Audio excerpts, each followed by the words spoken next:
May ginistorya pagid si Jesus kanda. May isang katatay nga may daywang kaunga nga yaki. Naghambay ka na roan ng kamanguran.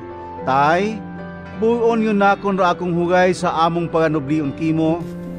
Ngani, ginhuway ko ama sa anang daywang kaunga roandang paganublion. Pagkapilang adlaw, ginbaligya ta tanan ko kamanguran roan ng hugay ag pumanaw sa magayo nga lugar daya roan ng kabakyanan. Pag-abot ito, hay nagpinagustoy imaw ag anang ginwaldas roan ng kwarta. Tag naubos yun na it gasto roan ng kwarta, hay nag-abot man ro grabe nga tigutom sa ratong nga lugar, ag nagpiot roan ng pagpangabuhi. Ngani nang sud lang imo itrabaho sa sangkataga idto, agin obra imaw nga manugbahog it baboy idto sa anak karang uma.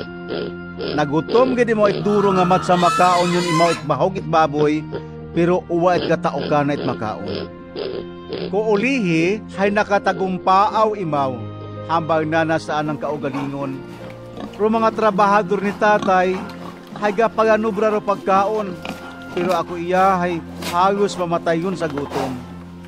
Mauli lang ako kay tatay, aghambagon kay imaw, tay, nagkasaya gid ako sa Dios ag kimo. Bukon yun ako itbagay nga bilangon nga unga nimo. Bilangan lang ako nga sambilog sa imong mga trabahador.